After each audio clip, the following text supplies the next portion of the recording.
Hello, everyone. It is my pleasure to welcome you on behalf of SE for All, Google, and UN Energy to the first jointly organized Energy Compact workshop called 24/7 Carbon-Free Energy as the Path to Net Zero.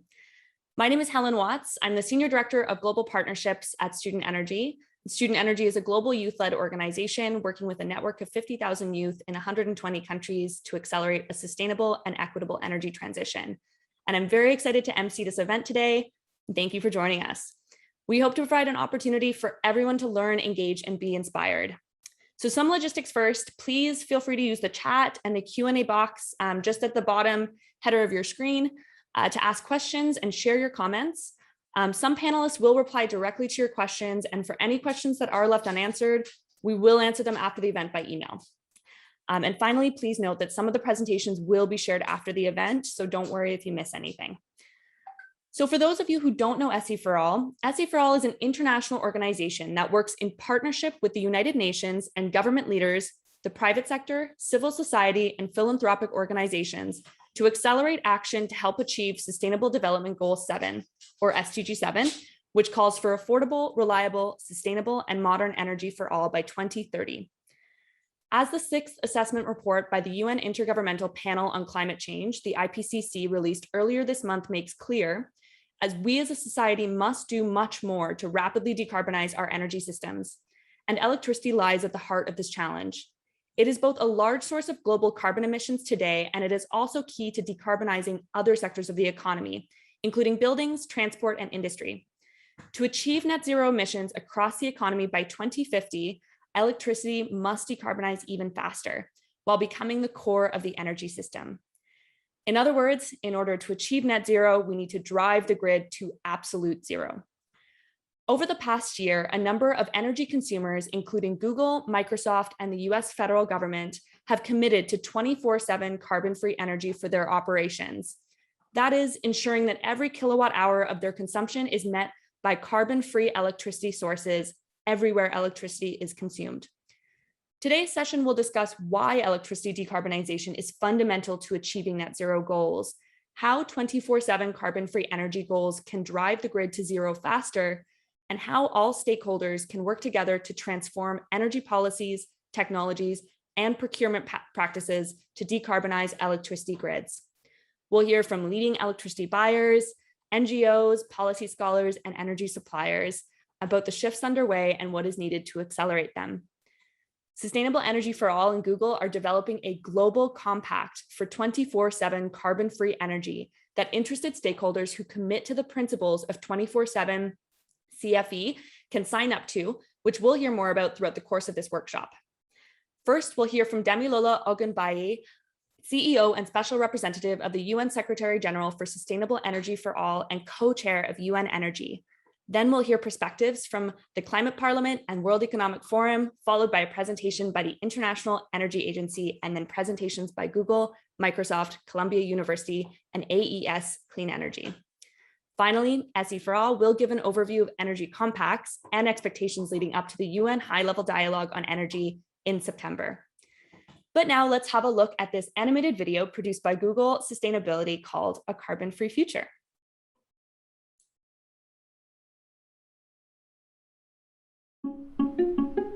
First, there was the planet, and then came people.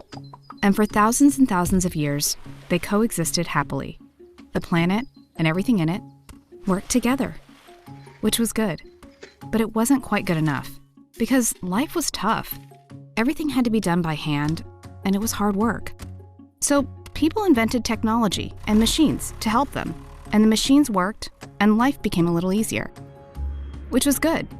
But it wasn't quite good enough, because these machines used fossil fuels like coal and oil, and fossil fuels release lots of carbon into the atmosphere, and lots of carbon in the atmosphere is the main cause of climate change. So people looked for a different kind of energy, a clean energy, like that from the sun, the earth, the wind, and the sea.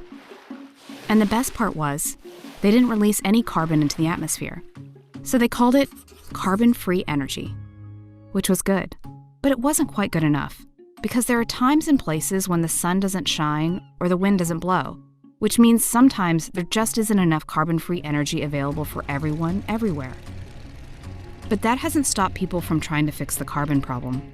They do the best they can with the tools they have. But what if they could use carbon-free energy all the time? Every hour of the day, every hour of the night, everywhere, with zero carbon released into the atmosphere. Some of the technology to do this at scale doesn't even exist yet.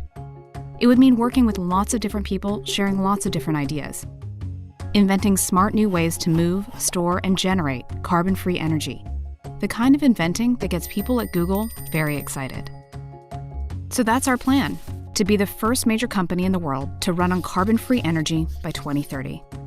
Which is good, but it isn't quite good enough, because it takes much more than just one company to create a carbon-free future.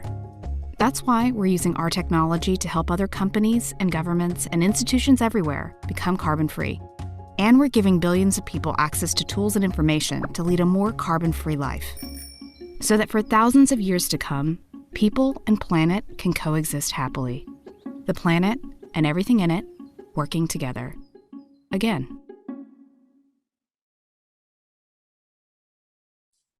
Perfect. Thank you so much. So without further ado, I would like to turn it over to Damilola Ogunbiyi, CEO of Sustainable Energy for All. Thank you, everybody. Good morning, good afternoon, good evening, wherever you are. It's really great to be here and finally be at this 24/7 carbon-free event. I want to thank all the speakers and presenters and everybody joining us today. But I want to do a special thank you to Google for just kind of spearheading the whole concept and really leading the charge. We know that we're at a crisis point right now. And if it's not just about some companies doing, other companies don't, we have to get companies, civil society, private sector, sovereigns to all sing to the same tune, and that is to achieve universal access. And after that, also, alongside that, also achieve carbon-free living. It's also very important at this junction that some people forget that if we do not achieve universal access by 2030, we will not achieve our climate goals of net zero by 2050. And that's why we're all sitting here today. And that is why, very importantly, my boss, the Secretary General, is hosting and convening the first high-level dialogue on energy in 40 years.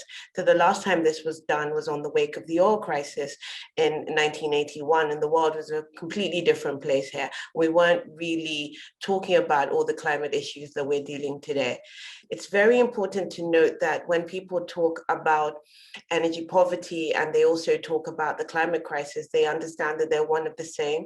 There is a way that we can actually achieve this and think about people and planet, and we don't have to choose one or the other. Obviously, coming from Africa and being Nigerian myself, I see just what energy poverty does and how it is firmly part of, empowering people. If you give people energy, the economic growth story that you tell, you have healthier societies coming into place and empowering them with the cleaner source of energy.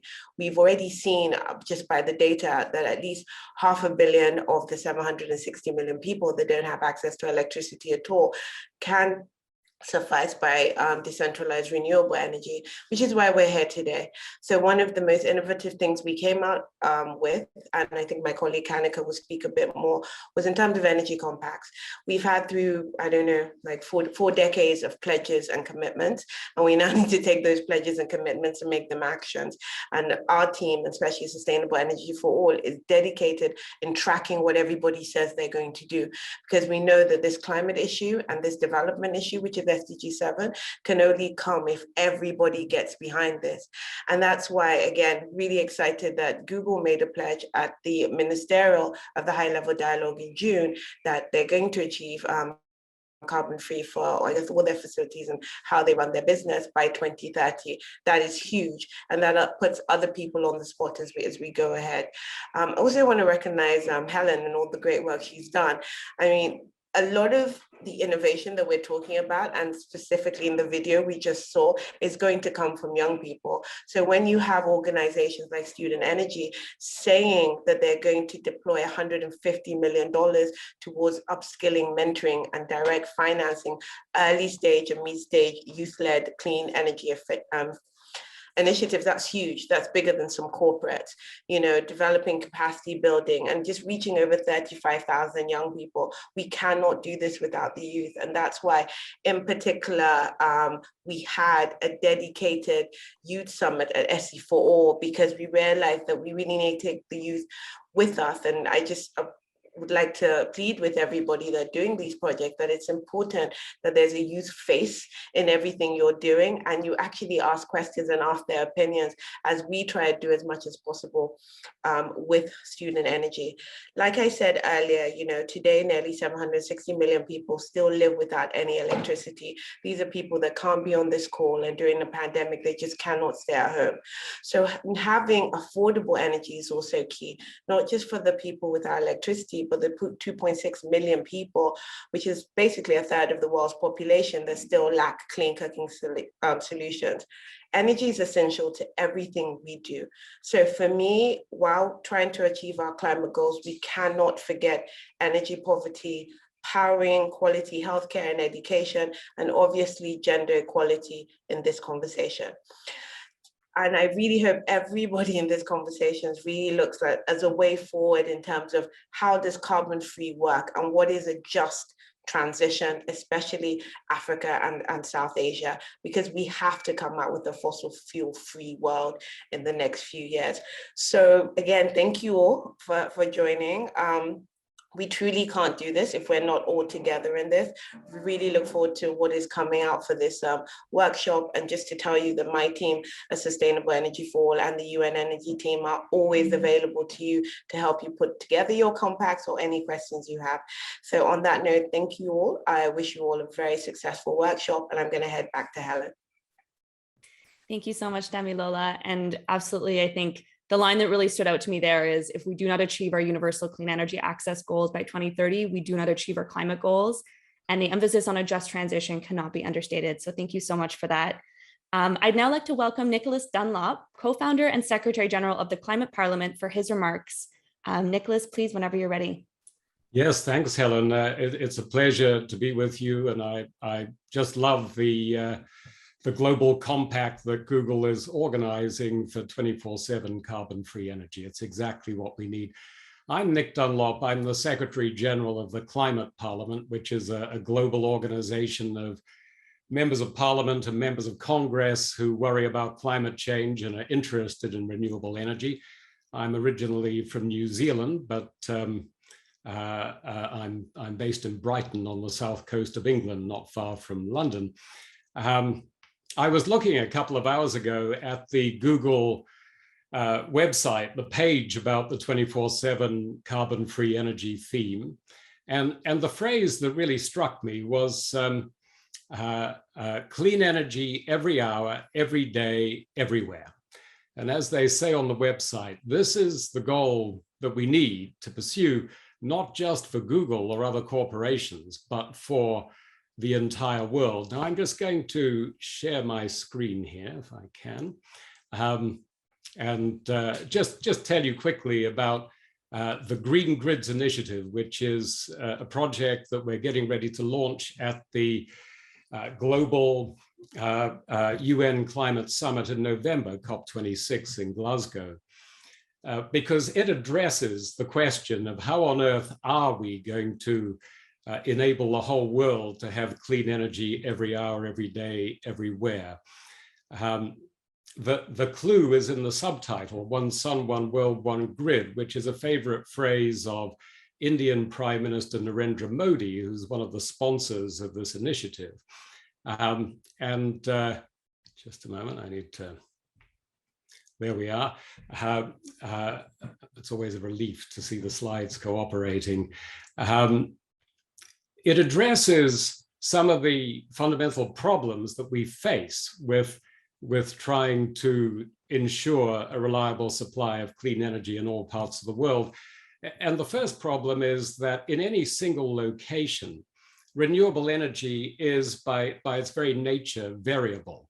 The wind and the sun are the two main sources that are going to be driving the future world economy. And the problem with wind is that wind moves around. one problem with sun is that the sun rises and sets every day. In the winter, the days are shorter. Sometimes it's cloudy. So the simplest solution to this problem of variability is that renewable energy has to be harnessed over much wider areas than fossil fuels. Fossil fuels, you can power your city with a coal-fired power station, but with renewable energy, we need continental scale grids that enable all countries to trade and share their renewable energy supplies, and that connect everybody to the best locations for renewable energy. So this is an artist's impression of some of the transmission lines that could be built that would connect major industrial areas and cities with areas rich in solar or wind power. This is an even more ambitious map produced by a committee of experts in SEGRE, a global association of power system professionals, showing their plan for how you could link up time zones all over the world, which is the ultimate vision of Narendra Modi as well. The technology that makes this possible is high voltage direct current transmission, which is an old technology. You find it all over the world. This is the Nemo cable that links Britain and Belgium across the North Sea. And through that single cable, you can trade a gigawatt of electricity. That's about 2% of Britain's power supply. So you can transmit energy over very long distances with that technology with very little loss, underwater, underground, whatever. There is a further problem with 24/7 clean energy, though, and that is that the national grid is not always the best solution. You have plenty of communities, and indeed much of the population of Africa, that isn't even connected to a national grid. You've also got a growing problem with extreme weather from climate impacts that sometimes in a heat wave, a storm, a flood, the national grid goes down. So we also need community grids, not only for villages in Africa, but for communities everywhere, including, for example, California, where the grid gets cut off quite regularly in heat waves for fear of setting off forest fires. We also need a green grid that can power green transport with millions of charging points for electric vehicles, and making enough green hydrogen from electrolyzing water to run the planes and ships. So, final slide.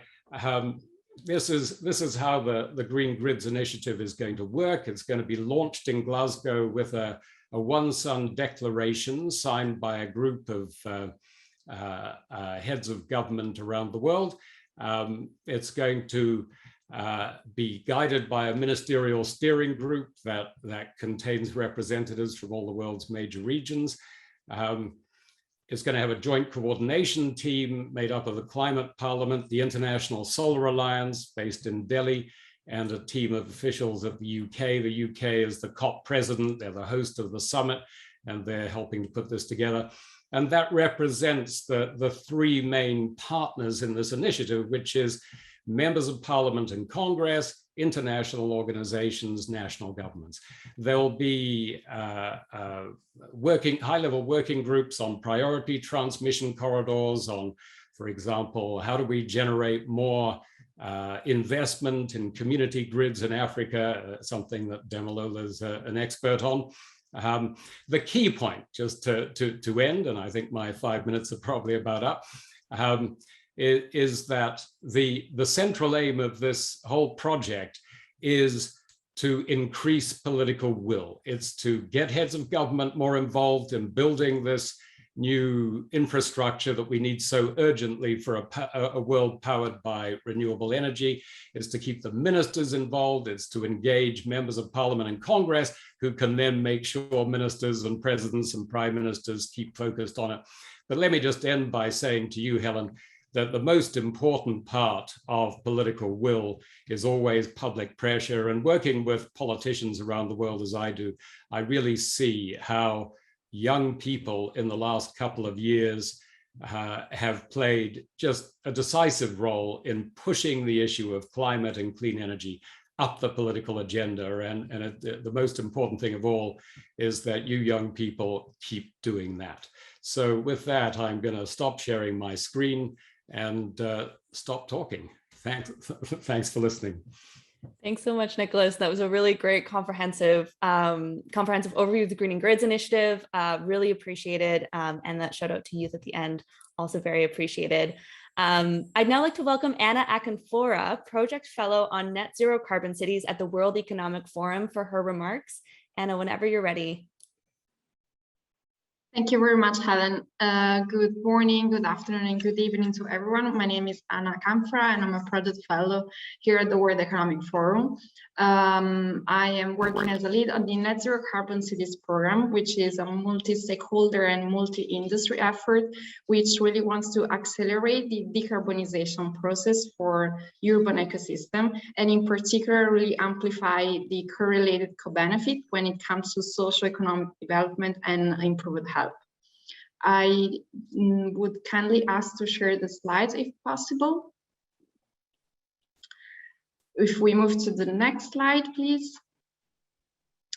So what we are discussing today is basically how to transition to a clean, sustainable, and affordable energy system for all. And in order to achieve this, we have to take into consideration that, as we all know, we are fundamentally shifting from a paradigm of centralized, monodirectional energy system towards something that is definitely more integrated, and in particular is taking into consideration the role of distributed energy and a bidirectional flow of energy, and most importantly, data. So we think that it's important to keep the efficiency of this system throughout the different phases of the value chain, from supply, transport, and distribution, and also on the demand side. Something that we would like to, with our program, we are focusing on the demand side, so how to increase efficiency and how to transform the energy demand from the demand side. And in particular, we do know that we have a very big challenge today, which is the pace and the scale for this transformation. So if we move to the next slide, please. So scale and pace was one of the key reasons why we thought that was fundamental to put the focus on cities and urban ecosystem. We all know that cities account for over 80% of global primary energy demand, and emits approximately 70% of all energy carbon-related emission. On top of it, we all live, over 50% of the global population live in cities. Population and urbanization trend are definitely growing. So the urban transformation challenge is an immense challenge, but at the same time, we do think it's an incredible opportunity that we have to build better what we have to build, and to build back better what is existing today. And the primary goal should be, at the end of the day, to make sure that we deliver and higher quality primary energies for higher quality primary services for all, starting from access to energy. So what we're doing with our program at the World Economic Forum is really trying to mainstream integrated solutions for urban ecosystem, because we do think that urban ecosystems are perfectly suitable to, first of all, test new solution and see how this integration of different infrastructure and technology can deliver value and electrify and decarbonize the entire system. And in particular, we think that cities are a very nice playground to make sure that we can align the effort and the resources of public and private stakeholders in order to deliver the transformation in a more effective and faster way. If something that is important, and this is the reason why we do think that it's important to focus on the 3 pillars for an integrated system, which really rely on the ultra-efficient buildings, smart energy infrastructure, as also Nicholas was mentioning before, and really push for clean electrification and decarbonization as a means to be as efficient as possible in terms of the resource that we use, and make sure that we bring to zero our carbon energy footprint. If we move to the next chart. we basically have the big question that we have to face. That is how to get to scale, because we know that we have to work with many cities across the world with very different and specific local contexts. So we think that what is fundamental and what is really needed at every level in every geographies is to take a systemic efficiency approach, which is basically a delivery mechanism which tries to really optimize the use of resource and infrastructure, both when it comes to existing infrastructure, but also when it comes to the planning and the designing for new infrastructure buildings and mobility facilities. What I would like to underline is that today we do have technologies and solutions that are already viable and are solid solution to really to be implemented. And so we are ready to transform the urban ecosystem today, and we do not necessarily have to wait for disruptive innovation. And this is the reason why the other fundamental piece to get to scale and really accelerate on the implementation is make sure that we design good policy and regulation. And in particular, we really want to push for integrated policy that we think can really make sure that that energy solution will be integrated across the built living environment, mobility, and water and waste management system. Again, can really align the effort of different stakeholders and take the most of it out of the public and private collaboration opportunity. And last but not least, good policies can also nudge choices to accelerate and promote virtuous behavior from both consumers and citizens. And this is one fundamental element, to keep, as also Nicolas was saying, to keep the push of the public agenda on the energy transition and how much it needs to take place. So to sum it up, we think that the combination of technology and regulatory framework within the urban environment can really create an enabling framework that can also support the target of, as we're saying, the 100% renewable supply, and in particular also the 24/7 carbon-free energy for all cities. This would be it on my side. Thank you very much. Back to you, Ellen. Perfect. Thank you so much, Anna, for a really interesting presentation. Moving along now, I'd like to welcome our next speaker, Enrique Gutierrez Tavares, who's the electricity analyst with the International Energy Agency. Enrique, whenever you're ready. Sorry, just can you see my screen? Right. Should be working now, right? We can see your screen now, yeah. Okay. Great. Thank you very much. Also, well, I'd like to start first by thanking the UN Energy Dialogue, SE4All, and Google for organizing the session. Already quite interesting presentation so far. My name is Enrique Gutierrez. I work for the IEA's Renewable Integration and Secure Electricity Unit. And basically, we're going to zoom in on the recent report, basically net zero by 2050, focusing on the role of electrification. Now, I think the first way to start with this is kind of like, when we think of are we on the way to net zero, is how well are we doing? How well on track are we doing? I think the IPCC report last week 2 weeks ago was quite informative on this. As you might well know, the IEA has a set of scenarios. The first one is the STEP scenario, kind of accounts for the current panorama of policies around the world and where we would develop towards. And it's clear from the trajectory of emissions that it kind of stays stable from here to 2070. If we compare that to the other IEA scenario, which is the SES, which is a scenario that basically brings together kind of an optimization of potential policy options to reach net zero according to specific political economy and instruments available in different countries, we're still set only to reach SES to reach net zero by 2070. If we account, for example, recent pledges for net zero, for example, in the European Union, the UK, and New Zealand, this decreases, but still not enough to reach net zero by 2050. If that's the goal, then if we count for China's recent 2060 net zero announcement, we're still far from even filling this gap between what the STEPS scenario is and what the SDS scenario is. Now, what we're here today to discuss is how to reach net zero in 2050.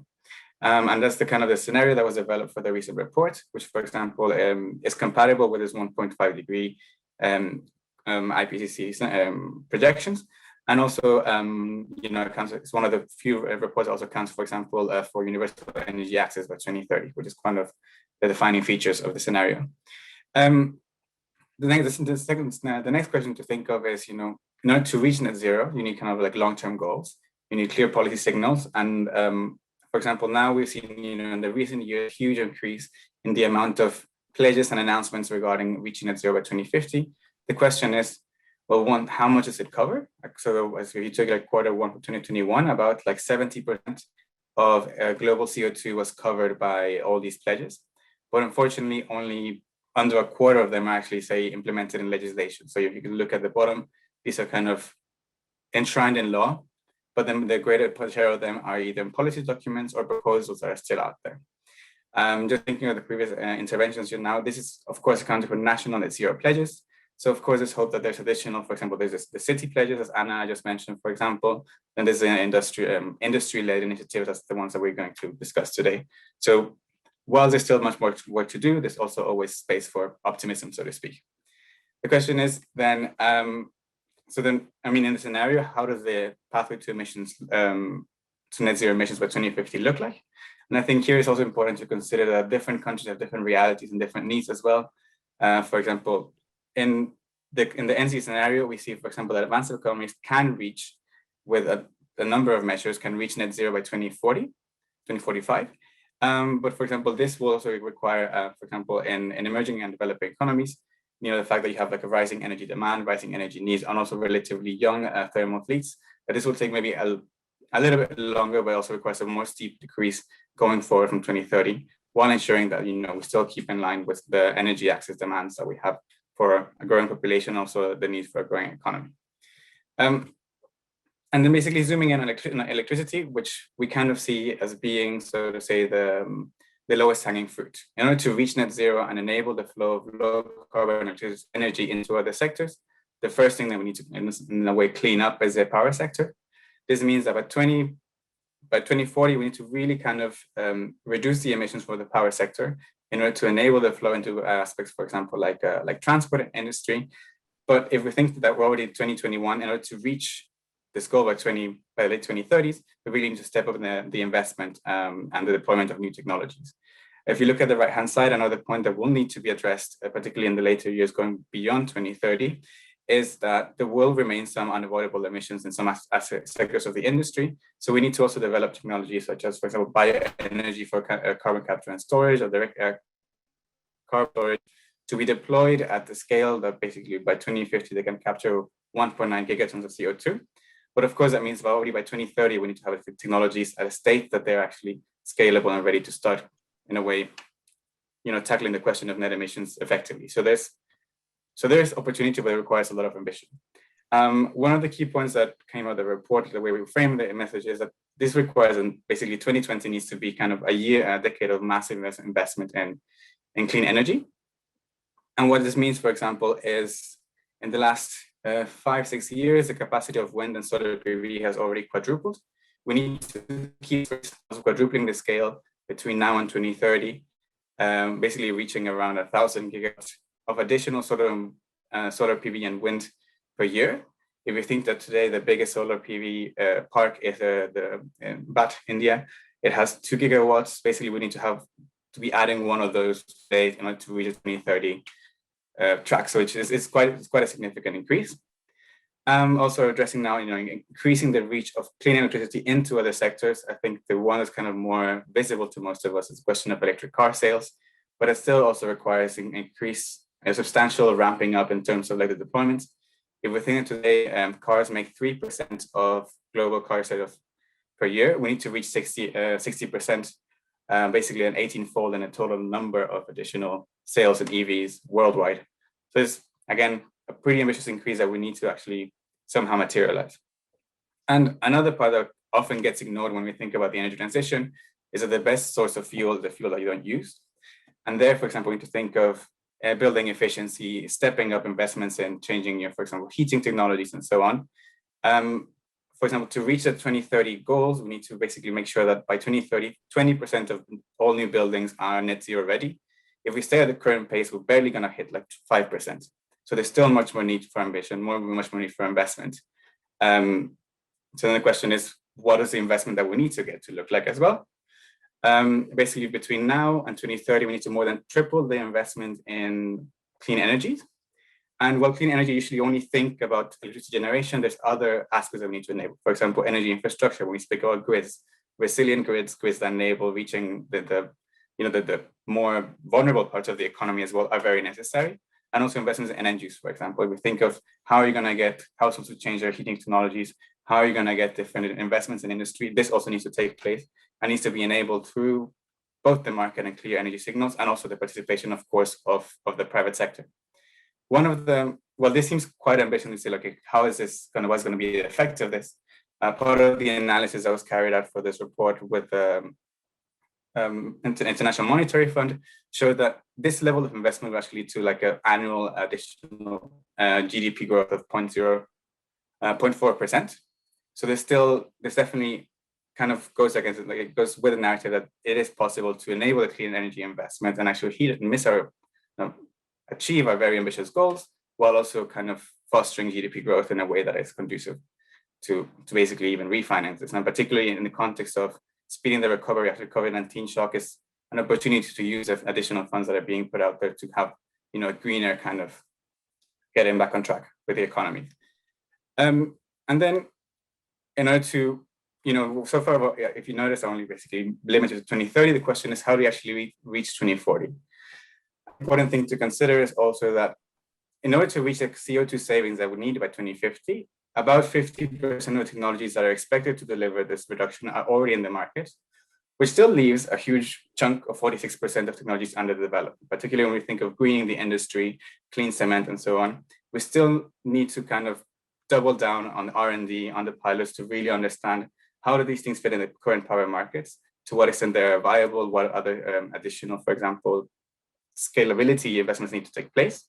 And this basically will require by 2030 an additional $90 billion in R&D and demonstration projects. If you think, for example, the clean hydrogen steel going on in Sweden, for example, or the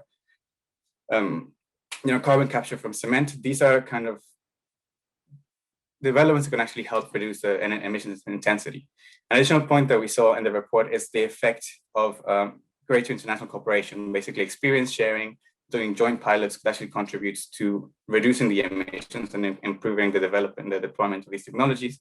Without these, we can't really reach net zero by 2050. But it's important to stress that R&D and cooperation are huge building block of reaching our goals by 2050 if we're serious about, kind of staying within the 1.5.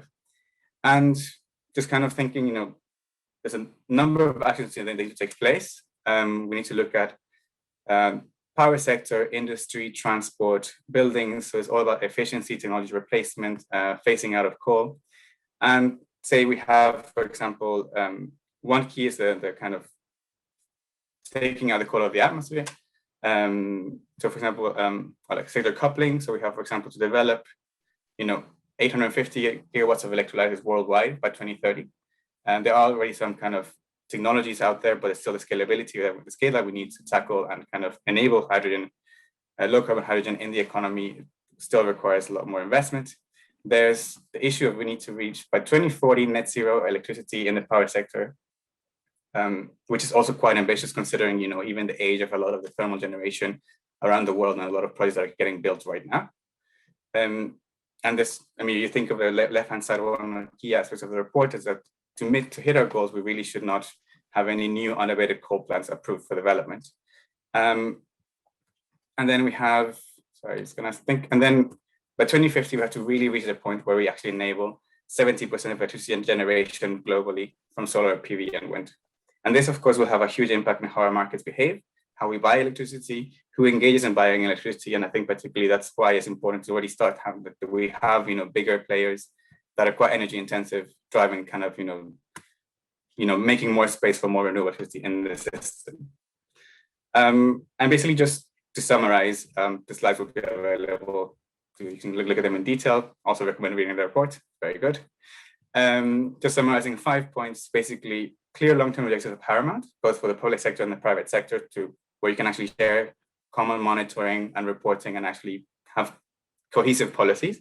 You need to enable and accelerate investment, both through providing the financing, and then readying the markets to actually take up with this link between power sector, heating, and transport.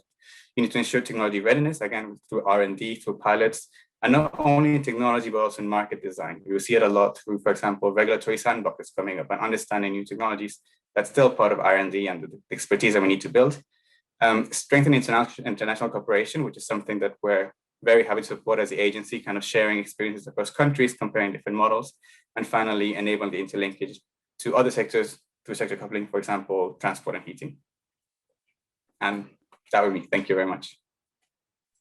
Perfect. Thank you so much, Enrique, for the really comprehensive presentation of the really important work that the IEA is doing on this area. So I'd now like to welcome Michael Terrell, Director of Energy at Google, for your comments, Michael, whenever you're ready. Great. Thanks, Helen. And we're thrilled to be here. I feel like this is like a graduate class on energy, so I hope everybody's taking notes because I know that I am. I just wanted to welcome everybody. We're excited as Google to be co-hosting this workshop today and to talk a little bit more about the Global Compact for 24/7 carbon-free energy that we're jointly developing with Sustainable Energy for All. And also just wanted to thank the team at Sustainable Energy for All for helping to organize this with us. I want to talk today a little bit about why this effort is so important in terms of accelerating decarbonization of grids around the world, and also just share a little bit about our own experience at Google and talk about how we can work together to drive the future that we're all hoping to achieve. So why is energy important to Google? I get that question often. We care about electricity because it's ultimately what powers the computing that makes all of our products possible. And we operate a large and growing footprint of data centers around the world. And those data centers are what delivers the services that over 2 billion people use every day. They also use a lot of electricity. And our journey on tackling the carbon footprint of our electricity consumption actually started over 10 years ago. And I started at Google in 2007. And in that year, we pledged to become carbon neutral. And we also put a solar installation on our rooftops at our headquarters in California, where I am today. That was a 1.6 megawatt solar installation. And at the time, that was the largest corporate solar installation in the world. And it's pretty extraordinary to see how far we've come since then. And I want to talk a little bit about that. But we were really trying to pioneer the best approaches at the time for addressing our own carbon footprint. And like I said, it's been a journey that started back then. And so after we did those things in 2007, we looked for ways that we could actually go and purchase renewable energy directly as a company, because most of our utility partners around the world didn't offer some sort of a clean energy solution. And we worked to pioneer the corporate power purchase agreement. We signed our very first one in 2010 for about 100 megawatts of wind in Iowa. We had to go and change laws in different countries and US states to enable us to buy power directly. And we went and signed agreements all over the world, scaling up our purchasing. And we got to a point to where by 2017, we were purchasing enough renewables through these direct deals on an annual basis to match our annual consumption. And we call that 100% renewable energy. And I know a lot of people here on in the webinar today are familiar with that term. And it essentially means that you're buying enough renewables to match your annual consumption. I think it's an incredible milestone. It's something we're very proud of. We were the first major company to reach it, and we've reached it every year since. But we know that it's just one big important step on this broader journey to get to 24/7 carbon-free energy. And what does that mean? Well, that means that every hour of every day at every location, you're sourcing carbon-free energy. And that's ultimately what we're all trying to achieve. And so we have set a goal that was announced by our CEO last year to reach 24/7 carbon-free energy for all of our operations around the world by 2030. We call this arguably our most ambitious moonshot yet on energy, but it's one that we think is incredibly important. And we also think it's one that's achievable. One of the things that's been fascinating is that we've seen this remarkable transformation in clean energy, just in the last, decade or so, with solar and wind projects the cost of them falling dramatically over the last decade. And then this sort of scale up in corporate purchasing that's now being done by cities and companies and organizations around the world. So much that, last year alone, I think there were over 20 gigawatts of these kinds of agreements. So it's a major driver of demand. So this combination of falling prices and transformation in the space and really rising demand from energy buyers really puts us at this incredible period in the evolution of clean energy, where this notion of reaching 24 carbon-free energy, which literally 5 or 10 years ago would have seemed to be almost unachievable, is something that we think we can do at Google. And not only that, we think it's something that everybody should be committing to, because it very much aligns with where we want to take the power grids around the world. We want power grids to be 24/7 carbon-free energy. We want everyone to have access to clean energy all of the time, everywhere they are. And you really want this ubiquitous access to clean energy. And to do that, it's real important to focus on not just the volume that you're doing on an annual basis, but really every location in every hour.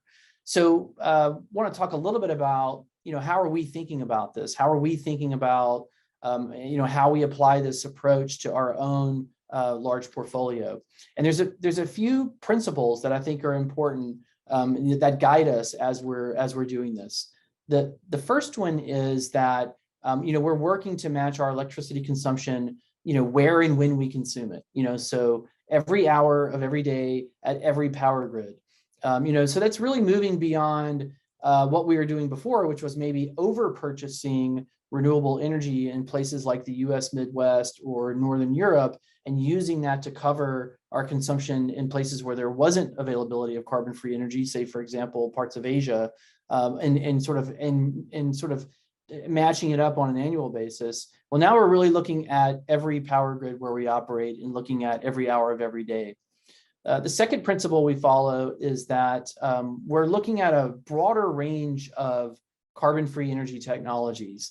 Before, where we would maybe go sign a deal for a solar contract or a wind contract, now to really get every hour of every day, you have to widen your technology aperture and look at other technologies, whether it's advanced geothermal or other carbon-free technologies. Third, we're seeking to support grid decarbonization by adding new clean energy. We're trying to do new projects. At the end of the day, we're really trying to displace carbon-based power on the grids. And so that means you have to add new carbon-free power. And so that's another very important principle that we follow. And then finally, we target our procurement to really help solve the dirtiest hours of electricity consumption first. And we have a methodology that we use to evaluate different projects. So, going after this goal of 24/7 carbon-free energy, it's much more complex than annual 100% renewable energy goals, but it's also very, very important when you're talking about, fully decarbonizing your operations. And we think there's been enough progress to where it's something that's achievable, and not achievable by 2050, but achievable by 2030, and for others maybe around that same time frame. And we think it's crucial that we align the corporate and organizational purchasing community with the ultimate prize, which is to get carbon-free grids. And so moving to 24/7 carbon-free energy is a better way to align with that ultimate objective. And it really gives, every organization that's trying to achieve it a stake in the power grids where it operates. And I've said before that, you want that to happen. You want everybody to be focused on not only their own operations and not only executing their own deals, but also thinking about the broader ecosystem and the broader system change that we're trying to drive. I get asked a lot, how are we actually doing this at Google? How are we going to pull this off? And there's really 3 principles that we're following. The first one is looking at how we purchase electricity. And so that's, looking at the types of transactions that we sign to provide power for our operations. And so instead of, like I said before, maybe just doing a solar contract or a wind contract, we're looking at blending the resources. So we've signed deals now where we blend wind and solar, or we blend solar and storage. We also need to make sure that we're tracking this on an hourly basis, because now there's a opportunity for companies and organizations just to purchase unbundled energy attribute certificates instead of actually buying the power and tracking it on an hourly basis. And that tracking is really important. And so that's something we're working to try and achieve across tracking systems around the world. The second thing we're looking at is, how do we advance the technology needle? Wind and solar power have really allowed us to get to 100% on an annual basis, but how do we actually get to 24/7? And that's going to require more approaches on technologies. And so we're looking at different ways to do that. The first thing we've done is actually sort of shift the load, our electricity loads around from different times of day in our data centers or different data centers to align with the times that the grids are the cleanest. We're also looking at different power generation technologies, and we recently signed a deal for advanced geothermal in Nevada. And then lastly, we're looking at how can we advance public policy. And that is a hugely important area. I know everybody here watching understands that the electricity system is a very highly regulated system, and the policies that are put in place can have a huge impact on the evolution of the grids. And so that's another area where we've been working really hard. We've got a team that's working in the markets where we operate data centers to work on policy changes there, and also in places like Washington, D.C. and Brussels to help advance technology solutions and policy solutions that advance those technology solutions. And so, areas of policy that we're looking at are areas like clean energy standards, or regionalization of electricity markets, or empowering more energy consumers to purchase carbon-free electricity. But I think the policy piece can't be understated, and it's one of the reasons why we're here today, because we really feel like we need to come together as a community and really be advocating for these changes. And one of the things that I think we're really pleased to see with this move towards 24/7 carbon-free energy is that it really gets the buyers focused on not only their own operations, but where to take the grids. And as I said before, you really want to see the buyers playing more of an active role in advocating for policy change. And that's certainly one of the reasons why we're here today. So if you're interested in more information around what we're doing on 24/7, there's a website you can go to. It's called Google. And I encourage everyone to go there and type in Google carbon-free energy, and that'll take you to our page that describes the work that we're doing on 24/7 carbon-free energy. And we welcome folks to take a look at that, and certainly welcome any feedback or questions people have on our program. It's still, we've been at it for over a decade, but on 24/7, we're still in the early stages, and we have a lot of work to do. And it's not something that we can do on our own. We need to work collectively with the community. And then lastly, just really excited about the Global Compact for 24/7 carbon-free energy. Excited to work with everybody here on that. I think this can be a really powerful voice for advocating for the changes that we're going to need to decarbonize electricity grids around the world. And we look forward to sharing more about the coalition in the coming weeks, and looking ahead to the launch at the UN High-Level Dialogue on Energy. So thank you very much, and we're very pleased to be here. Amazing. Thank you so much, Michael. So much information there, which is really exciting to hear a little bit of what Google is doing in this space, and definitely encourage everybody to check out more about what they're working on and what's to come over the next month and future times. So I'll take this moment to remind everyone here with us to use the Q&A function to ask questions. I'm sure there's lots of questions that you have, so please do use the Q&A function, and we'll be working to answer those questions for you. But at this point, I'd now like to welcome Mariah Kennedy, Head of Data Center Energy Strategy at Microsoft, for her remarks. So whenever you're ready, Mariah. Thanks so much, Helen. If I could kindly ask to open up the slides. Let's see. Great. Can you hear me okay? Yes, we can. Okay. I see Nick nodding. Excellent. Well, thank you. Hello, and thank you so much for the time and support today to discuss 100 by 100 by 0 or 24 by 7 commitments, and how we're enabling innovation toward decarbonization on a global scale. So I'm Mariah Kennedy, and I come here today to speak with you from the Microsoft Energy team. And it's an honor to be able to speak with you about the ways in which Microsoft is a committed leader to sustainability. We really appreciate all the comments from everyone today. And I would just say that at Microsoft, our leadership recognizes that as a global community, we're dealing with a climate crisis, and we need rapid action combined with innovation to address it. So Microsoft is at the forefront of that innovation. We've set ambitious sustainability targets, and we continue to push ourselves to do more. I'm really excited at the efforts of SE for All in its call to action to set voluntary commitments to achieve clean, affordable energy for all by 2030 and net zero emissions by 2050. Microsoft has set its own voluntary sustainability targets that go beyond the SE for All goals, and like SE for All, it's actively encouraging and enabling suppliers, customers, and others to do the same, while pursuing avenues to support social and environmental justice in the energy transition. So Helen, if we could switch to the next slide. Though Microsoft has already been carbon neutral since 2012, the company has committed to go further, promising to be carbon negative by 2030, pulling out of the atmosphere all of the carbon the company has emitted since its genesis in 1975 by 2050.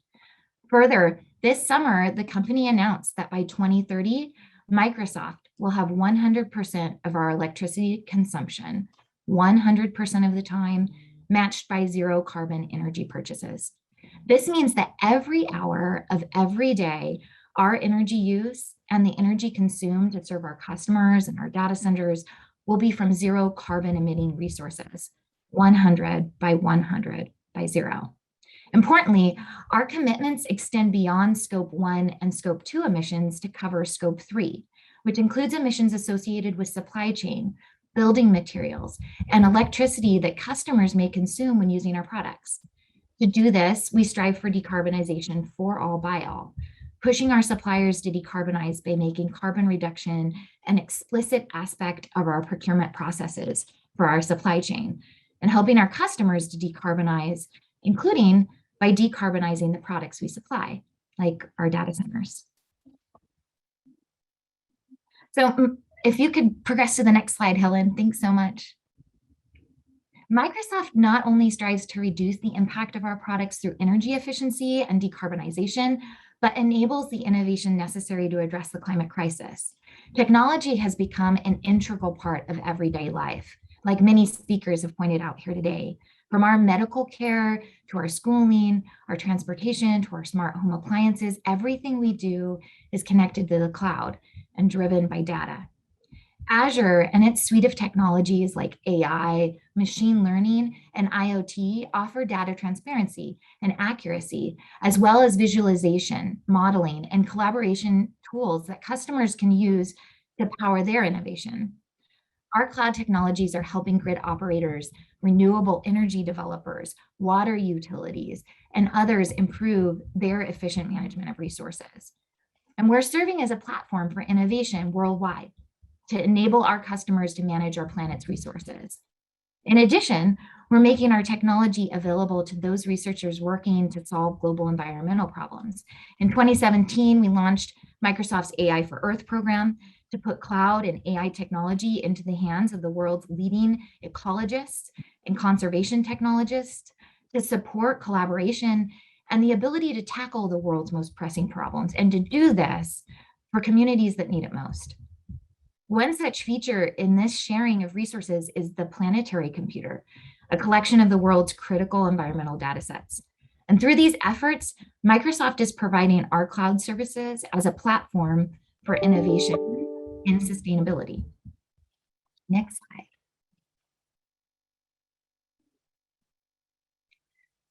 So even as we make our cloud technology more and more accessible as a platform for innovation, we seek to reduce its impact through improved energy efficiency and a shift to clean energy.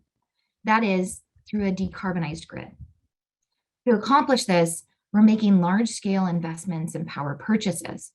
Just in the last 12 months, Microsoft has signed new purchase agreements for approximately 5.8 gigawatts of renewable energy across 10 countries around the globe. This includes over 35 individual deals, including over 15 in Europe, spanning Denmark, Sweden, Spain, UK, and Ireland. This procurement brings our operating and contracted renewable energy projects to 7.8 gigawatts globally.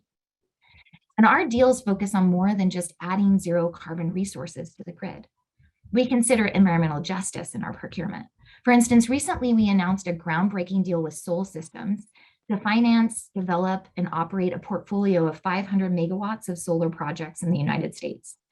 The initiative combines one of the largest renewable energy procurement contracts with a $50 million investment in surrounding communities. Additionally, with Volt Energy, a US African-American owned solar development company, we've contracted a 250 megawatt portfolio of solar projects, the intent of which is to create new opportunities for under-resourced communities and to help pursue diversity in the renewable energy industry. In addition to our large renewable energy procurements, we're working to promote the use of zero carbon energy to decarbonize energy grids. An important feature of our commitment to 100 by 100 by 0 is our ability to track procurement on a granular level. Hourly instead of annually, we're pushing for more granular transparency to help achieve a truly decarbonized grid. Our work with leading European energy company Vattenfall exemplifies the power of hourly tracking matched to renewable energy resources. Vattenfall's hourly matching technology is active in all of our Swedish data centers. It helps us track our every hour of every day, not just on net over the year. And the technology is available to all customers. We're expanding this work as we progress our 100-100-0 commitment across the globe to transform the grid to zero carbon energy every hour of every day. So I've shared today many ways in which Microsoft is enabling innovation and decarbonization that does so much more than 100-100-0 would indicate. And in another innovative first step, with Resurety, we're going even further, investigating locational marginal emissions. Microsoft and Resurety have announced a partnership in the wholesale energy market ERCOT to look at locational marginal emissions, or LMEs. LMEs essentially measure carbon emissions displaced by 1 megawatt hour of clean energy injected into the grid. It measures this in tons of carbon at a specific location in a specific hour, much like locational marginal prices in wholesale energy markets. Resurety has found that focusing clean energy procurement or siting on LMEs has the potential to double the carbon impact of building a clean energy project. Next slide, please. Thanks, Helen. So we have discussed here today the need we all recognize to immediately address the climate crisis. And I've walked through some of the ways that Microsoft is enabling innovation toward decarbonization, and more importantly, how it serves as an effective and environmentally efficient platform on which our customers can innovate in the new economy. Our voluntary sustainability targets, including our 100 by 100 by 0 commitments, are ambitious and precedent setting, and we're already setting the path to do more. I'm so appreciative of the opportunity to discuss innovation, enabling decarbonization, going beyond 100 by 100 by 0 here with you today. And there's so much more to innovate and discuss. Our imaginations are truly the only limits, and we look forward to discussing further. So thank you for your time today. Thanks, Helen. Thank you so much, Mariah. Super interesting work that Microsoft is doing, and definitely encourage everybody here to continue to look into it and read more up on their commitments they're making, because this truly is a groundbreaking panel of actors making these commitments. So I'd now like to welcome Melissa Lott, Senior Research Scholar and Director of Research at Columbia University's Center on Global Energy Policy, to share her remarks. Melissa, whenever you're ready, please. Thanks, Helen. I will just see if I'm successful in sharing the slides. Are we looking good? Okay, great. So just really briefly here in the next about 10 minutes, I wanted to go through what the research is really telling us around pathways to net zero and really the role of this 24/7 carbon-free electricity. So available 24/7, 365. We often talk about the backbone of decarbonization being electricity, and that's something that Enrique covered earlier when he was talking through some of the IEA's great work in this. And if you haven't checked out the report, I'd really recommend it.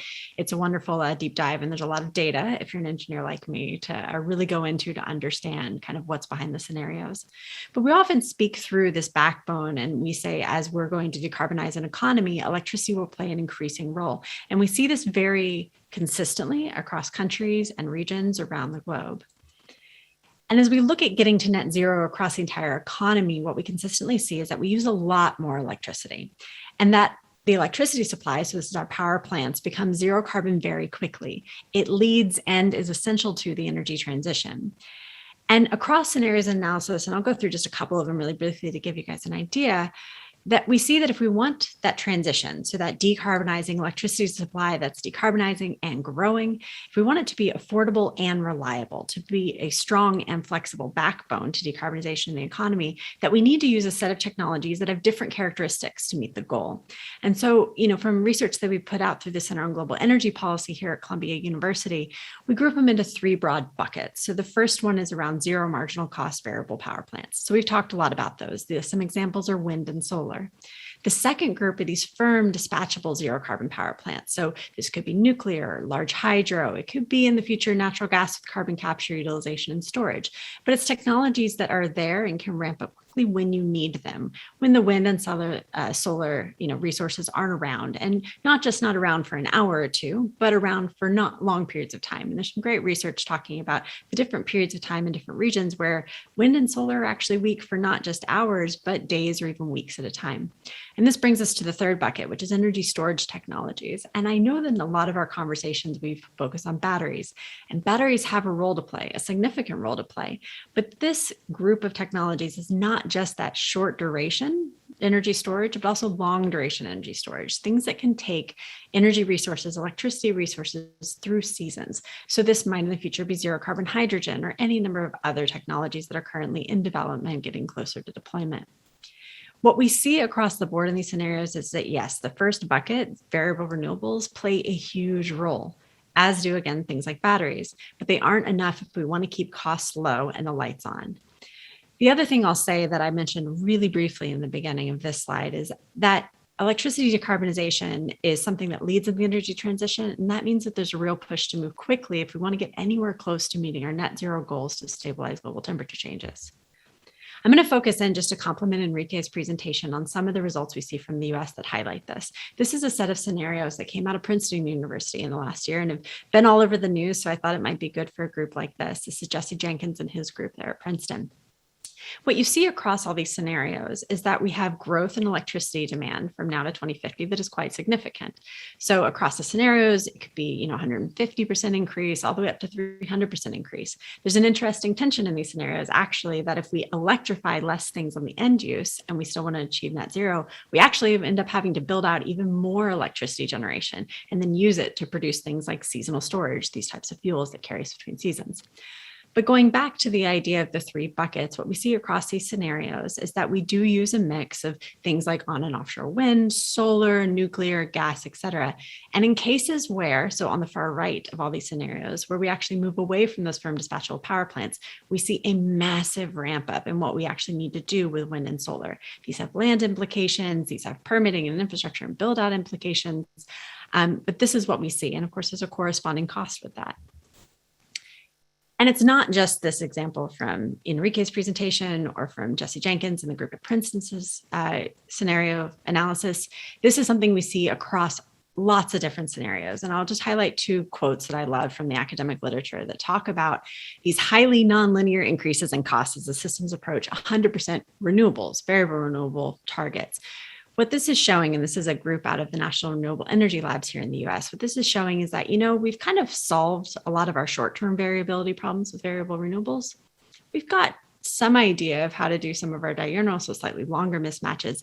But at the end of the day, if we do pursue 100% renewable energy instead of 100% clean targets, we see an exponential increase in costs. This is shown another way, again, by Sepulveda et al., talking about what happens when we move away from one of those three buckets. Now, within this, we've talked about the technology mix that we need to include and how it needs to include a lot of different technologies. So one of the things that we do see also in these scenarios is that when we focus on annual things, when we look at current policy metrics or current procurement methods by different organizations, that when we don't look at hourly demand and hourly supply, we lose a lot of really vital information that we need if we want to create a reliable system in the future. So when you have these mismatches between supply and demand that we see in the analysis, we end up with gaps and emissions because organizations that are procuring on an annual basis or policies that are really only focused on changing things on an annual basis, they end up having different organizations, different you and I in our homes, still relying on fossil fuel power plants to keep the lights on consistently. This means that companies aren't able to maximize their ability to drive progress in the overall system. And Michael talked about this. So how do you align corporate goals, local goals with overall progress that we need to see, not just on a national level, but around the globe to get to zero carbon electricity to reach our net zero goals? And what we see in the analysis is that these hourly 24/7 approaches, where you really look in and say, what do I need on an hourly basis? And how do I structure my policies, my markets, et cetera, to match what I need on an hourly basis? Those are allowing organizations to actually achieve their goals of eliminating emissions in a verifiable way. And I know we had a question about that in the Q&A, which is a great question, but allow individual organizations to actually help drive the broader system movement that we need to see. So here's some research that's come out of the Center on Global Energy Policy. We did this in partnership with Northbridge Group, and we had a initial version of this analysis come out a few months ago, and we'll be releasing a full report here in the coming weeks. And effectively what it shows is that when you look at our individual demand, focusing on 24/7, 365, as opposed to annual numbers, highlights, again, these gaps. It identifies existing gaps and needs to reach net zero. And it highlights the need actually for the three technology buckets I mentioned earlier. So these firm dispatchable power plants, variable renewables, and energy storage technologies. Some of these technologies we have today and some that we are trying to innovate towards to keep costs down again as we go to 100% zero carbon power in our systems. So this is just one example, and there are many, which I'll show you here in a minute, just a summary of it all, where you say, when do we actually use electricity? In this case, this is just an example of a big box store that's in New England here in the United States.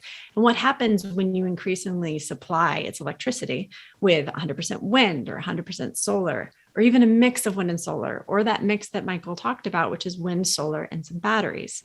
What you see is that while each one of these steps from 100% one technology to a mix of even three types of technologies does help, you still see significant gaps in the system that you need to fill in with other technologies. And I would say, again, you would not see these gaps if you weren't looking on an hourly basis. They would just be lost in the aggregation of year on year. You'd look like you were hitting your goals, but you wouldn't be building out the system you really need to reach 100% net zero electricity. Overall, we did analysis across lots of different companies in many, many different parts of the United States.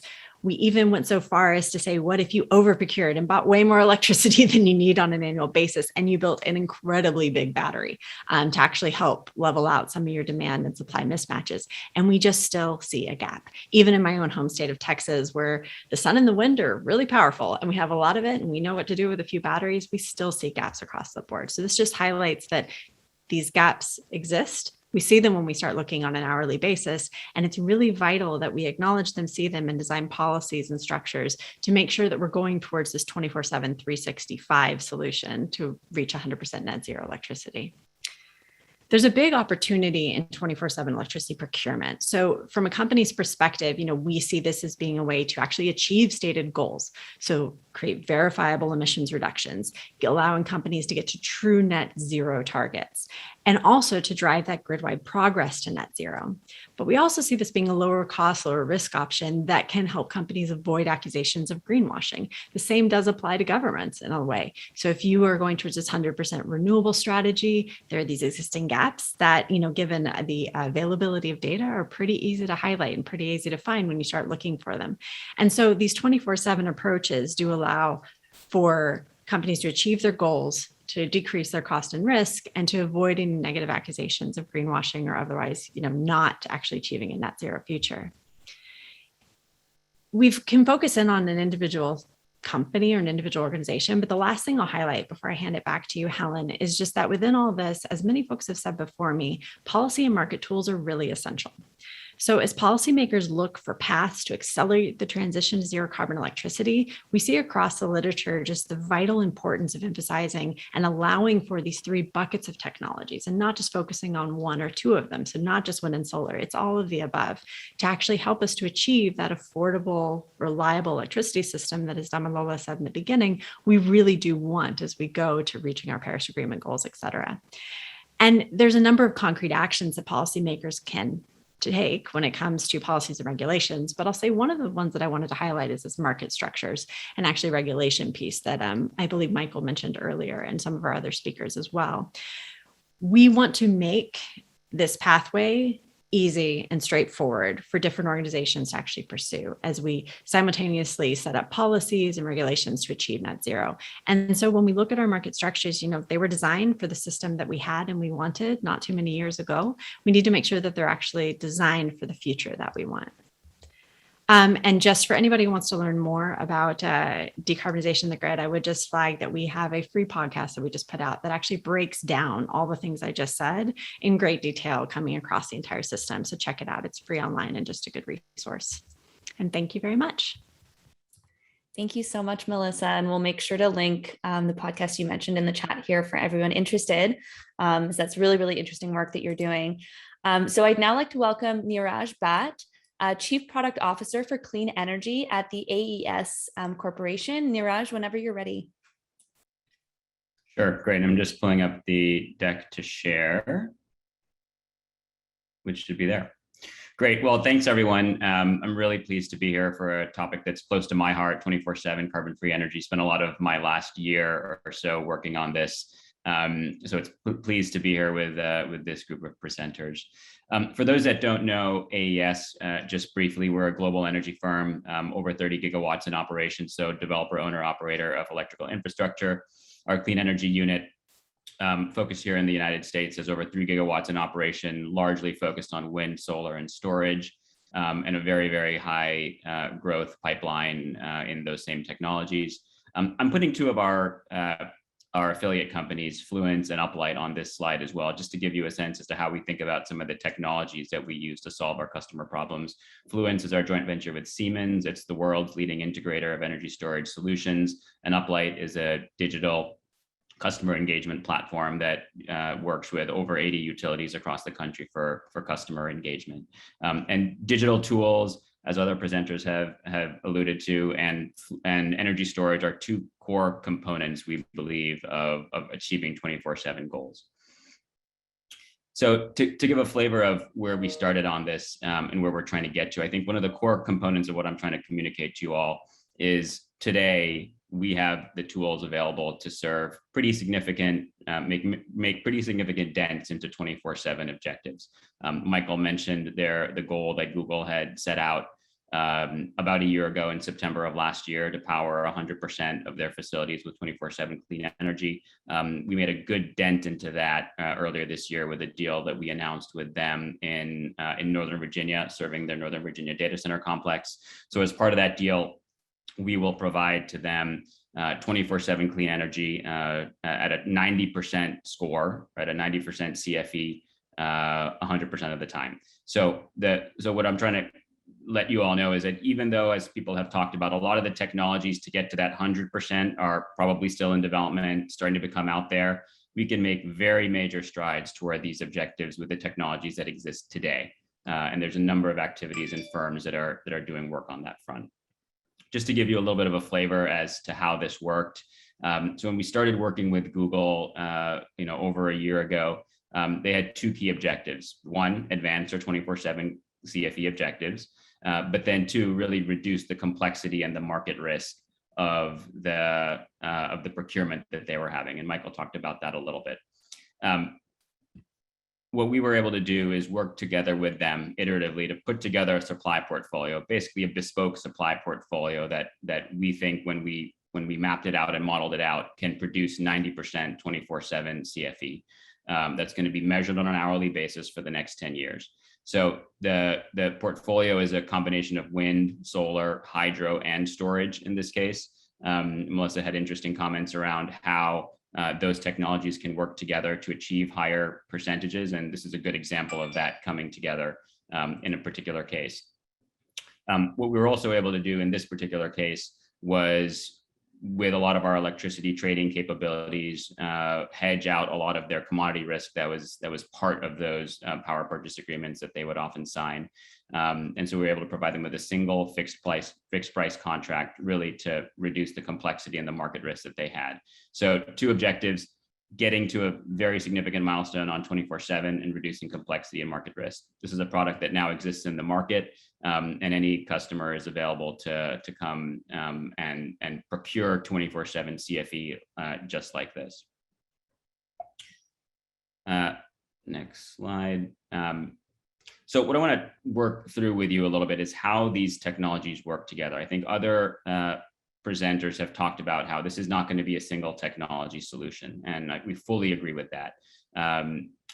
Today, solar and wind are 2 of the fastest growing forms of renewable energy in the world. Blistering growth, blistering demand. Storage is also growing very rapidly. So these are tried, proven technologies that are out there being procured at heavy quantities today. And what this deal was able to show is that even with just those 3, we were able to achieve very high levels of carbon-free energy percentages. So this is not actually the Google deal. It's a stylized example of a portfolio of solar, wind, and storage that works together on an hourly basis to produce CFE scores, 80 to 100% on an hourly basis. The green line shows the hourly carbon-free energy score or percentage within that particular hour. The black line is a representative load, and 100 megawatt hourly load. This one's flat. And then we're showing with the blue and the other lines how the different technologies work together to produce that high CFE score. I'm not going to get into the CFE math. I think Google has provided a lot of white papers on how that's calculated in particular. But what you can basically see is when the sun is shining, we get great amounts of generation into the system. Wind goes more around the clock at more variable times. That augments as well. What really allows you, though, to get to some of those higher scores here really is the storage capability. If you can think about storage as the ability to be surgically precise in terms of pulling megawatt hours, green megawatt hours when the portfolio is over generating relative to load, and injecting those in hours when the portfolio is under generating relative to the load. So the examples here are the light purple is where you charge the battery, taking advantage of that extra solar that you have during the day. And in that shoulder period, in the evening and into the night, you can inject some of that solar energy in non-daylit hours and improve your total CFE score. So these are examples that show that even today, even as we look forward to more technologies and more tools being developed by the market to achieve that 100% carbon-free grid, we can make very significant bites at this problem even today. So one of the things as we've talked to more and more customers out there, and after we announced the deal with Google, they said, well, Google, Microsoft, these are very sophisticated energy buyers, very sophisticated folks, and how are the rest of the market going to be able to do these types of premium, higher standard goals? And our view is that for this to be successful as a world, we need this to be accessible to everyone in the world, even medium-sized companies, smaller C&Is, cities, states, countries otherwise need to be able to have the tools and the technology to be able to procure 24/7 energy and view it on an hourly basis. So we think of a lot of technologies and a lot of tools that are being developed and are out there today to achieve these goals. I think of this as on the load side and on the supply side, but with the bulk of these, any customer out there today, any energy consumer or load entity today can really make a dent in their 24/7 objectives.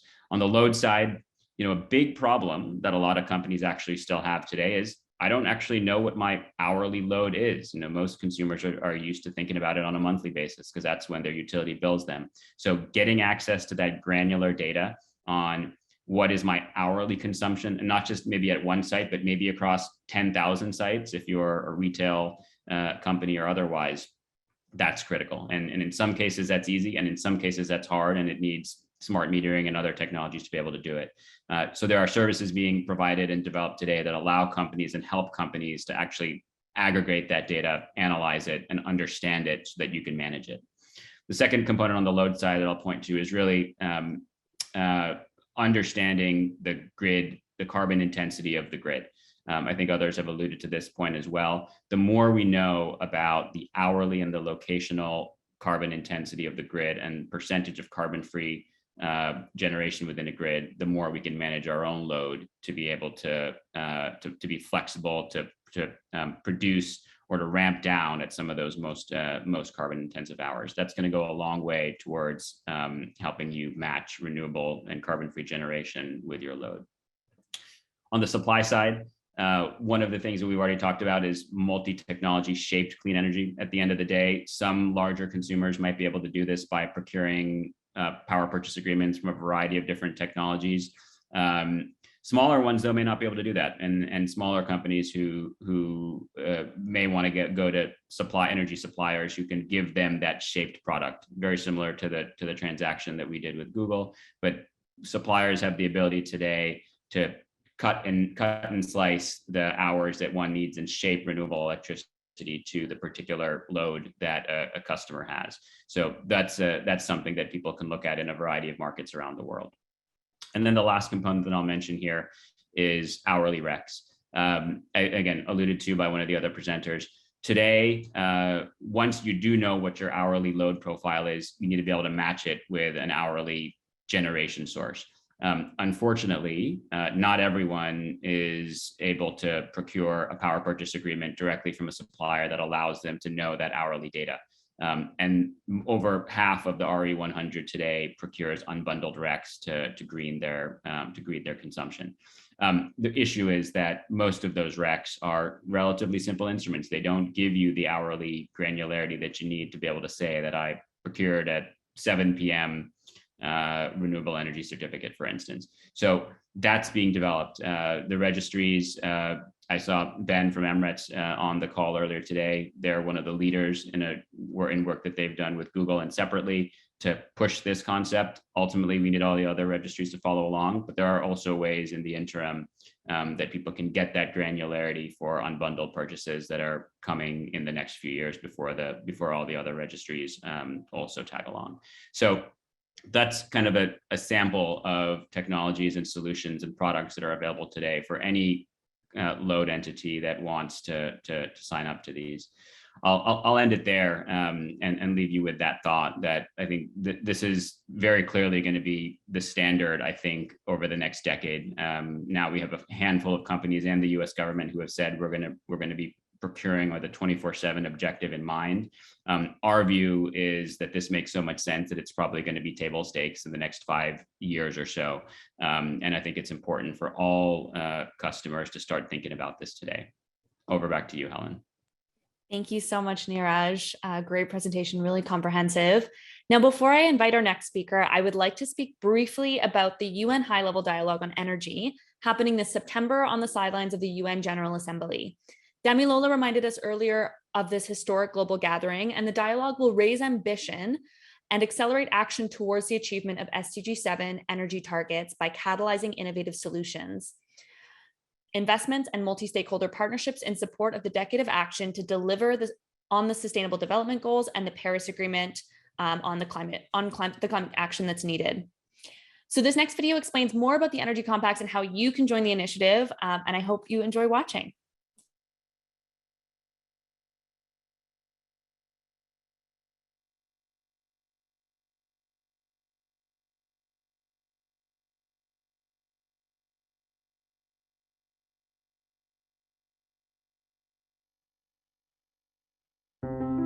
What are energy compacts? Nearly 800 million people don't have access to electricity. close to 3 billion don't have access to clean cooking fuels or technologies. And renewable energy delivers less than a third of electricity generation. Affordable and clean energy for all in the next decade requires urgent action. Governments, businesses, finance, development organizations, and others need to join forces to meet this ambition. Energy compacts have been created to move us forward together. They are designed to be ambitious commitments on Sustainable Development Goal 7 that support action and collaboration. Energy compacts are voluntary commitments to specific actions to accelerate progress on energy access, renewable energy, and energy efficiency. They will bring us closer to Sustainable Development Goal 7 by 2030, in line with the Paris Agreement on climate change. Compacts are open to any government or organization that supports energy access and clean energy transitions. For example, a national government might commit to expanding access to clean cooking solutions to 70% of their population by 2025. A business might commit to 100% renewable energy consumption by 2030. And a civil society group might commit to capacity building to support a government to realize its stated goals. Any commitment must be backed by a clear set of actions, and these must align with Sustainable Development Goals and the Paris Agreement, including nationally determined contributions. Energy compact commitments will be tracked over time. This makes us all accountable for the goals we have set for ourselves. The compacts have been launched as part of the upcoming UN High-Level Dialogue on Energy, being held in September 2021. But energy compacts will be an important platform for action on the clean energy transition for years to come. Commit to an energy compact with UN Energy and sustainable energy for all.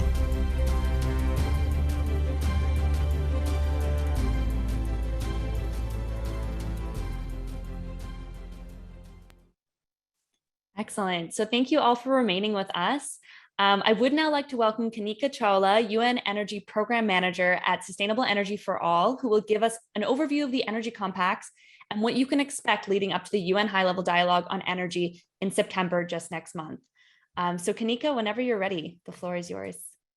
Thank you, Helen, and really my deep gratitude to all of the speakers today for just this wonderful set of presentations on what innovation really looks like, what ambition really looks like, and how data and innovation can be leveraged to accelerate the pace at which we deliver SDG 7. I want to pick up actually on some of the elements that Damilola spoke about right up front about the high-level dialogue on energy. And it is, as she mentioned, kind of, the first time in our lifetime for most of us who are on this call, that there will be such a UN General Assembly mandated, Secretary General convened summit on energy, and the energy paradigm has definitely shifted. But it's also a part of, so we need to think about energy, of course, from an equity and justice point of view, and the Google video right up front kind of made that case very strongly. But we also have to think about the important role that energy plays in the delivery of development priorities, whether it's healthcare, whether it's vaccinations, whether it's education, agriculture productivity, but also, of course, the climate goals. And so keeping all of this in mind, there's been this momentum that has built up now in the past few months on the in the run-up to the high-level dialogue, and we want to capture that and translate that into action. And so the kind of little previews that we've seen from all of the presenters before me today has been very encouraging, because we know that a lot is already going on, and it's really good that we're able to kind of shine the spotlight on these ambitious actions. But what I'm going to talk to you about in the next few minutes is how you can join those actions too.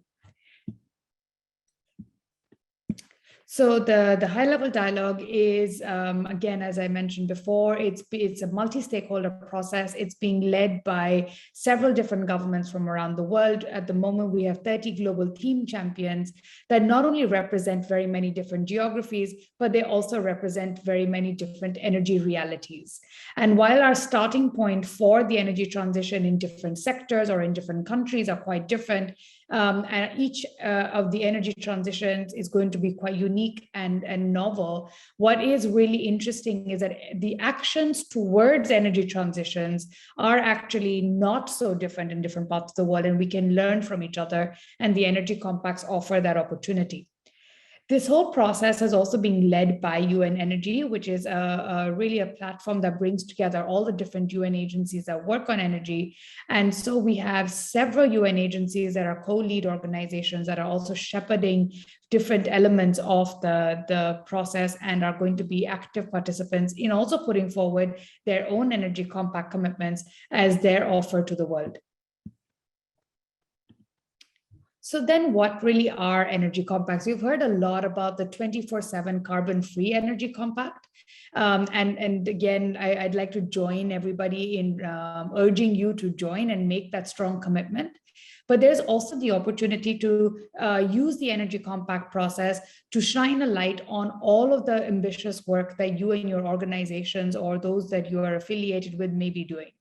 And so the Energy Compact process is a voluntary commitment process that's open to all stakeholder groups, from governments, subnational governments, private sector, civil society organizations, like youth groups that Helen is a part of, but also multi-stakeholder groups that are kind of like thematic energy compacts, that is where many different partners come together and work on very specific topics. And we'll come to that in just a moment as well. But what is also really important is to recognize that the energy compacts are completely consistent with ongoing and agreed upon global goals. So they're not separate from the Paris Agreement, or they're not separate from the NDC, but a complement to it. As you may know, over 100 countries around the world actually have the mention of enhanced energy action as part of their NDCs. But what that usually looks like is that it's a statement of, say, 40% of final energy consumption is going to come from renewable energy. What the energy compacts then do is take that statement and then request the government, as well as other relevant partners, to demonstrate a plan, to demonstrate a pathway. What does that mean? Especially, in this world of where we are hearing increasing number of net zero 2050, 2060 kind of goals. It is equally important to complement the what you are going to do with the how you are going to do it. And the energy compacts are that how. They are the what are you going to do in 2024 towards your 2050 goals. Because it's not very helpful if we're only going to start cleaning up our act in 2045 towards our 2050 goals, because we're not going to get there. And that's why the energy compacts are a really interesting way to showcase action and to also request support or offer support. So where we're at now in the process is that at the Ministerial Thematic Forum, which was the main preparatory process of the high-level dialogue in late June, we saw over 25 energy compacts being previewed. And so what we saw was energy compacts come forward from of course, member states, but also from philanthropy, from private sector, as well as on critical topics like clean cooking, green hydrogen, on powering healthcare facilities across the developing world. And then this one on carbon-free energy is another such multi-stakeholder compact that is really urging others to join this call for action, because we all have to work together, play to our competitive advantage so that we can get further together and faster. So how can you join the Energy Compact?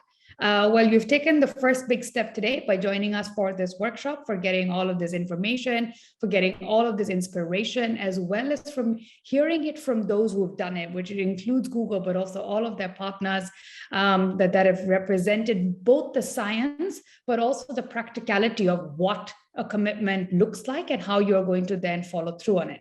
So as I mentioned before, this process is open to all stakeholder groups.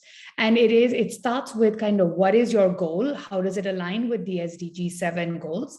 And then what are the specific actions that you are going to take to realize that goal? So if the goal is to say we're going to end energy poverty by providing X million people with electricity access by 2030, each year, we would like you to come back and report to us through a very simple mechanism, how many households did you electrify? And this is something that can be also accompanied with when you are making the commitment, you also say, but I request for some support. So while I need to electrify X million households each year, it would be really helpful for me to have some technical expertise or financial support or skill training for local communities on how I can advance these goals.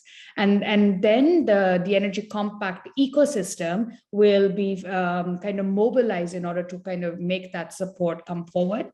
It's also an opportunity for those who make strong or who kind of recognize that these goals are all interconnected, and it's not just enough to kind of work at a company or value chain level, but really it has to be, we only get there if we all get there or we don't get there at all. And so keeping that in mind, there's also the opportunity to make offers of support. So private sector organizations or donor governments can put forward their commitments on the kind of financial support or technical expertise that they're willing to share with those that are in need. And so once you kind of have a sense of what is the commitment that you're putting forward, you submit that to UN Energy through a simple process, and we will then review those energy compacts before they are registered online through a building of a global repository of energy actions. And the review is actually not on some arbitrary terms, but on very simple 5 principles. The first one is, does this really accelerate the pace of delivery? This is not about kind of sustainable washing or greenwashing of existing goals, but really, are we going to, in some way, put in place a step change, either at the scale or is it innovative, or is it going to accelerate the pace of delivery? The next 2 goals are actually, as I was mentioning before, that this is about respecting ongoing processes as well, or globally agreed upon processes, whether it's on the 2030 development agenda or on the Paris Agreement. And so in your energy compact, we request you to then please make a note of how you align with these. And then, of course, the principle on which the Sustainable Development Goals are built, which is the principle of leaving no one behind. How does your energy compact kind of respect that or really reflect that in the commitments that you're making? And this is, again, going back to the point that Damilola made about how there are no pathways towards net zero by 2050 that don't end energy poverty by 2030. So it's really about thinking about equity and justice and inclusiveness in the energy transition pathways that each of us kind of decides for ourselves or for our companies. And finally, that what gets monitored gets done. So the commitments that you're putting forward through your energy compact, how are you going to monitor them? What is your baseline? What are some of the measures of progress or indicators of success? And so if you can include that in your energy compact, then when we are reviewing your energy compact, it will be very simply moved to the next step, which is of putting it into the global repository of energy actions. And then really the value proposition of UN Energy, because the high-level dialogue in September is really not the end of the process, but the start of the process. It's this 9-year journey that we're going to go on together. We only have 9 years to go, and 9 years go by far too quickly. So we have to work together to our competitive advantages. And this is where UN Energy is going to play a role. It's going to use the legitimacy of the UN process to facilitate collaborations on specific actions. It's going to really connect different energy demand side and supply side energy compacts so that they can come together and we can realize our joint and common commitments. And finally, we urge all of you to participate in the high-level dialogue on energy, which is going to be during the UN General Assembly week in just a few short weeks, but also more specifically with the Energy Compact process by signing up to an Energy Compact today. But also, if you are unable to do that, please feel free to sign up to an Energy Compact at any point until 2030. As I said, this is an ongoing process, and we look forward to working with you. Back to you, Helen. Thank you so much, Kanika. Super exciting presentation. Of course, I think all of us are here because we're very excited about the energy compacts, and it can't be understated this importance of setting ambition high so that we really do have a fighting chance at achieving SDG 7 over the next 9 years, because like you said, it does go by quickly. And the 24/7 carbon commitment is really kind of at where the level of ambition needs to be. So thank you, Kanika, and all of the experts who are here today for these great insights. Thank you also to all of you who participated and asked great questions in the Q&A. As we mentioned at the beginning, we will reply to all of your questions, don't worry, which will be shared with all participants by email after the event. We'll also be following up via email on more about how to get involved, more about the Global Compact for 24/7 carbon-free energy, and how you can get involved in supporting the high-level dialogue on energy by getting involved in the UN Energy Compacts. So thank you all so much. We'll close off here. I hope you all enjoy the rest of your mornings, afternoons, or evenings, depending on where you are in the world. And thank you again for joining us.